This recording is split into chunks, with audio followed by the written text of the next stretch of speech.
നമസ്കാരം. നമുക്ക് ഒരുമിച്ചൊരു ചെറിയ ടൈം ട്രാവൽ നടത്തിയാലോ? ഒരുപാട് പിന്നിലേക്കൊന്നും പോകണ്ട. ഏകദേശം 80 വർഷം മുൻപ് 1944 ഓഗസ്റ്റിലേക്ക്. അന്ന് പ്രസിദ്ധീകരിച്ച അഖണ്ഡജ്യോതി എന്ന ഹിന്ദി മാസികയുടെ താളുകളിലേക്കാണ് നമ്മൾ പോകുന്നത്.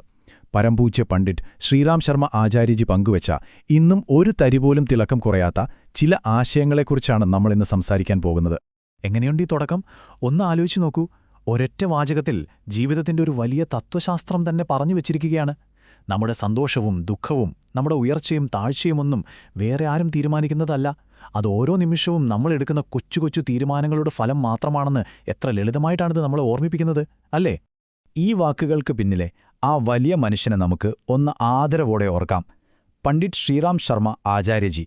വളരെ ലളിതമായ വാക്കുകളിലൂടെ ആർക്കും മനസ്സിലാവുന്ന ഭാഷയിൽ ജീവിതത്തിലെ ഏറ്റവും ഗഹനമായ സത്യങ്ങൾ നമുക്ക് മുന്നിൽ തുറന്നുവെക്കുകയായിരുന്നു അദ്ദേഹം.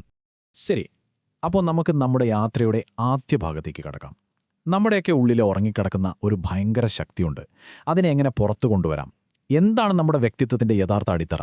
ഈ മാസിക നൽകുന്ന ചില ഉൾക്കാഴ്ചകളിലേക്ക് നമുക്കൊന്ന് ആഴത്തിലിറങ്ങിച്ചെല്ലാം. ഞാൻ ഈ ചോദ്യം നിങ്ങൾക്ക് മുന്നിൽ വെക്കുകയാണ്. എന്താണ് ഈ ജീനിയസ് എന്ന് പറയുന്നത്? അത് ചിലർക്ക് മാത്രം ജന്മനാ കിട്ടുന്ന ഒരു ഭാഗ്യമാണോ? അതോ ആർക്കും നേടിയെടുക്കാൻ പറ്റുന്ന ഒന്നാണോ? അസാധാരണമായ കഴിവിനെക്കുറിച്ചുള്ള ഈ മാസികയുടെ കാഴ്ചപ്പാട് ഒരുപക്ഷേ നമ്മൾ ചിന്തിക്കുന്നതിനും അപ്പുറത്തായിരിക്കും. അപ്പോൾ ഇതാണ് പോയിന്റ്. ജീവിതത്തിലെ കനത്ത വെല്ലുവിളികൾ നമ്മളെ തകർക്കാനുള്ളതല്ല, മറിച്ച് നമ്മുടെ ഉള്ളിലെ പ്രതിഭയെ, ആ ജീനിയസിനെ തട്ടിയുണർത്താനുള്ള അവസരങ്ങളാണ്. ഒരു ശില്പി കല്ലിൽ നിന്ന് മനോഹരമായൊരു ശില്പം കൊത്തിയെടുക്കുന്നത് പോലെ പ്രതിസന്ധികൾ നമ്മുടെ കഴിവുകളെ മൂർച്ച കൂട്ടി പുറത്തു കൊണ്ടുവരുന്നു. സത്യം പറഞ്ഞാൽ പ്രതിസന്ധികളാണ് നമ്മളെ നമ്മളാക്കുന്നത്. ശരി, പ്രതിഭയെ ഉണർത്താനുള്ള സാഹചര്യങ്ങൾ നമുക്ക് കിട്ടിയെന്ന് വയ്ക്കുക. എന്നാൽ വിജയത്തിലേക്കെത്താൻ അതുമാത്രം മതിയോ? വേറെ എന്താണ് ഏറ്റവും അത്യാവശ്യമായൊരു ഘടകം? എല്ലാ നേട്ടങ്ങളുടെയും പിന്നിലെ ആ ഒരൊറ്റ ചാലകശക്തി എന്തായിരിക്കും? നമുക്ക് നോക്കാം. ഉത്തരം വളരെ സിമ്പിളാണ്, പക്ഷെ ഭയങ്കര പവർഫുള്ളാണ്. ആത്മവിശ്വാസം. സ്വന്തം കഴിവുകളിൽ, സ്വന്തം ശക്തിയിൽ, സ്വന്തം സാധ്യതകളിൽ അടിയുറച്ച് വിശ്വസിക്കുക. ആ വിശ്വാസമെന്ന അടിത്തറയുണ്ടെങ്കിൽ അതിനു മുകളിൽ എത്ര വലിയ വിജയസൗധവും നമുക്ക് കെട്ടിപ്പടുക്കാൻ കഴിയുമെന്നാണ് ആചാര്യജി പറയുന്നത്. ഈയൊരു ആശയം എത്ര മനോഹരമാണെന്ന് നോക്കിക്കേ. നിരീശ്വരവാദം എന്ന വാക്കിന് തികച്ചും പുതിയൊരു നിർവചനം കൊടുക്കുകയാണിവിടെ. ഏറ്റവും വലിയ പാപം എന്ന് പറയുന്നത് പുറത്തുള്ള ഒരു ശക്തിയെ നിഷേധിക്കുന്നതല്ല, മറിച്ച് നമ്മുടെ ഓരോരുത്തരുടെയും ഉള്ളിലുള്ള ആ ദൈവികമായ കഴിവിനെ, ആ അപാരമായ ശക്തിയെ തിരിച്ചറിയാതെ പോകുന്നതാണ്. ഇത് നമ്മളെ ശരിക്കും ഇരുത്തി ചിന്തിപ്പിക്കുന്നുണ്ടല്ലോ. ഓക്കേ, ഇനി നമുക്ക് നമ്മുടെ കാഴ്ചപ്പാട് ഒന്നു വലുതാക്കാം. നമ്മളെ തന്നെ ശക്തരാക്കി, ആത്മവിശ്വാസം നേടി. അതുകൊണ്ട് മാത്രം കാര്യമായോ? ആ ശക്തി നമ്മുടെ സമൂഹത്തിന് എങ്ങനെ പ്രയോജനപ്പെടും? വ്യക്തിപരമായ വളർച്ചയും സാമൂഹികമായ ഉത്തരവാദിത്വവും എങ്ങനെയാണ് പരസ്പരം ബന്ധപ്പെട്ടിരിക്കുന്നതെന്ന് നമുക്ക് കാണാം. ഈ സ്ലൈഡ് നമ്മുടെ മുന്നിൽ 2 വഴികളാണ് കാണിക്കുന്നത്. ഒന്ന്, ഞാൻ, എനിക്ക് എന്ന് മാത്രം ചിന്തിക്കുന്ന സ്വാർത്ഥതയുടെ വഴി. അതവസാനം ഒരു സമൂഹത്തെ മുഴുവനായി തകർക്കും. എന്നാൽ രണ്ടാമത്തെ വഴി, നമുക്ക് എന്ന് ചിന്തിക്കുന്ന സാമൂഹിക ഉത്തരവാദിത്വത്തിന്റെ വഴിയാണ്. അതൊരു രാജ്യത്തെ പുരോഗതിയിലേക്ക് നയിക്കും. നമ്മുടെ ഓരോ തിരഞ്ഞെടുപ്പും സമൂഹത്തെ എങ്ങനെ ബാധിക്കുന്നുവെന്ന് ഇത് ശരിക്കും വ്യക്തമാക്കുന്നുണ്ട്.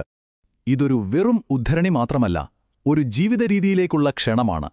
നമ്മൾ ചെയ്യുന്ന ഓരോ ജോലിയും, അത് ചെറുതായാലും വലുതായാലും, അതൊരു രാജ്യസേവനമായി, ഒരു പുണ്യകർമ്മമായി കാണാൻ സാധിച്ചാൽ നമ്മുടെ ജീവിതത്തിന് എത്രമാത്രം അർത്ഥമുണ്ടാകും. സാമൂഹികമായ സംഭാവനകളെ ഒരു ആത്മീയമായ തലത്തിലേക്കുയർത്തുകയാണ് ഈ വാക്കുകൾ. ശരി, നമ്മളിപ്പോൾ വ്യക്തിത്വത്തെക്കുറിച്ചും സമൂഹത്തെക്കുറിച്ചും സംസാരിച്ചു. ഇനി നമ്മുടെ ജീവിതത്തിൽ ശരിക്കുള്ള മാറ്റങ്ങൾ കൊണ്ടുവരാൻ സഹായിക്കുന്ന ചില പ്രാക്ടിക്കൽ വഴികളിലേക്ക് കടക്കാം. വെറുതെ തത്വശാസ്ത്രം പറഞ്ഞിരുന്നാൽ പോരല്ലോ, അത് ജീവിതത്തിൽ പകർത്താനുള്ള വഴികളും ഈ മാസിക നമുക്ക് പറഞ്ഞു തരുന്നുണ്ട്. പഞ്ചതത്വസാധന. നമ്മൾ നിർമ്മിക്കപ്പെട്ടിരിക്കുന്ന അതേ 5 ഘടകങ്ങൾ: ഭൂമി, ജലം, അഗ്നി, വായു, ആകാശം. അവയുമായി ബോധപൂർവം ഒന്ന് കണക്ട് ചെയ്യുന്നതിലൂടെ നമ്മുടെ ശാരീരികവും മാനസികവുമായ ആരോഗ്യം വീണ്ടെടുക്കാം. പ്രകൃതി തന്നെയാണ് ഏറ്റവും വലിയ ഡോക്ടർ എന്നൊരു തിരിച്ചറിവാണത്. ആദ്യത്തേത് ഭൂമി തത്വം. ദിവസവും കുറച്ചു നേരമെങ്കിലും ചെരിപ്പില്ലാതെ മണ്ണിലൊന്നു നടന്നു നോക്കൂ. അത് നമ്മുടെ ശരീരത്തിലെ അധികമുള്ള ഊർജ്ജത്തെ ഭൂമിയിലേക്ക് കൊടുത്ത് നമ്മളെ ശാന്തരാക്കാൻ സഹായിക്കും. അത് നമുക്കൊരു തരം മാനസിക സ്ഥിരതയും ശാരീരിക കരുത്തും നൽകുന്നു. ശരിക്കും പറഞ്ഞാൽ ഭൂമിയുമായി നമ്മളെ കണക്ട് ചെയ്യുന്ന ഒരു ഗ്രൗണ്ടിംഗ് പ്രോസസ്സാണിത്. അടുത്തത് ജലം. വെള്ളം കുടിക്കുമ്പോഴും കുളിക്കുമ്പോഴും ഇതെന്റെ ശരീരത്തെയും മനസ്സിനെയും ശുദ്ധീകരിക്കുന്നു എന്നൊരു ബോധത്തോടത് ചെയ്യുക. ജലത്തിന് ശുദ്ധീകരിക്കാനുള്ളൊരു കഴിവുണ്ട്. അത് നമ്മുടെ ഉള്ളിലെ മാലിന്യങ്ങളെ, നെഗറ്റീവ് ചിന്തകളെയൊക്കെ കഴുകിക്കളയാൻ സഹായിക്കും. ജലത്തിന്റെ ഒഴുക്കുപോലെ നമ്മുടെ ജീവിതത്തിലെ തടസ്സങ്ങളെയും അതില്ലാതാക്കും. മൂന്നാമത്തെ തത്വം അഗ്നി. ഈ പ്രപഞ്ചത്തിലെ ഊർജ്ജത്തിന്റെ എല്ലാം ഉറവിടം സൂര്യനാണ്. ദിവസവും കുറച്ച് സമയം വെയിൽ കൊള്ളുന്നത് നമ്മുടെ ശരീരത്തിന് വിറ്റാമിൻ ഡി മാത്രമല്ല, ഒരു തരം ജീവശക്തിയും ഉന്മേഷവും നൽകും. അത് നമ്മുടെ ഉള്ളിലെ ദഹനശക്തിയെയും ചിന്തകളുടെ അഗ്നിയെയും ഒരുപോലെ ജ്വലിപ്പിക്കുന്നു. നാലാമത്തേത് വായു, നമ്മുടെ ശ്വാസം. അതുതന്നെയാണ് പ്രാണൻ. ശ്വാസമില്ലെങ്കിൽ പിന്നെ ജീവിതമില്ലല്ലോ. ബോധപൂർവമായ ശ്വാസോച്ഛ്വാസത്തിലൂടെ, അതായത് പ്രാണായാമത്തിലൂടെ നമ്മുടെ മനസ്സിന്റെ കൺട്രോൾ ഏറ്റെടുക്കാൻ നമുക്ക് സാധിക്കും. ശരിയായ ശ്വാസം നമ്മുടെ ആയുസ്സും ആരോഗ്യവും വർദ്ധിപ്പിക്കുന്നു, മനസ്സിനെ ശാന്തമാക്കുന്നു. അവസാനമായി ആകാശതത്വം. വിശാലമായ ആകാശത്തേക്ക് നോക്കിയിരിക്കുമ്പോൾ നമ്മുടെ മനസ്സും അതുപോലെ വിശാലമാവുന്നത് നിങ്ങൾ ശ്രദ്ധിച്ചിട്ടുണ്ടോ? തുറന്ന ഇടങ്ങൾ നമ്മുടെ ചിന്തകളിലെ അതിർവരമ്പുകളെ ഇല്ലാതാക്കും. ഇത് മാനസികമായ വ്യക്തതയും ശാന്തതയും നൽകി നമ്മുടെ ബോധത്തെ വികസിപ്പിക്കാൻ സഹായിക്കും. ഇനി പരിവർത്തനത്തിനുള്ള രണ്ടാമത്തെ ശക്തമായൊരു മാർഗത്തിലേക്ക് വരാം. മന്ത്രങ്ങളുടെ ശക്തി. വെറുതെ കുറച്ചു വാക്കുകൾ ഉരുവിടുന്നതിനപ്പുറം ശബ്ദത്തിന് നമ്മുടെ ജീവിതത്തിൽ എന്തത്ഭുതങ്ങൾ സൃഷ്ടിക്കാൻ കഴിയുമെന്ന് ഈ ഭാഗം നമുക്ക് വിശദീകരിച്ചു തരുന്നു. മന്ത്രങ്ങളുടെ പ്രവർത്തനം ഒരു മാന്ത്രിക വിദ്യയല്ല, അതൊരു തരം സയൻസാണ്. നമ്മളൊരു മന്ത്രം ശ്രദ്ധയോടെ ജപിക്കുമ്പോൾ അത് നമ്മുടെ ഉള്ളിൽ ഒരു പ്രത്യേകതരം വൈബ്രേഷൻ ഉണ്ടാക്കുന്നു. ഈ വൈബ്രേഷന് നമ്മുടെ തലച്ചോറിലെ തരംഗങ്ങളെയും ശരീരത്തിലെ ഓരോ കോശത്തെയും സ്വാധീനിക്കാൻ കഴിയും.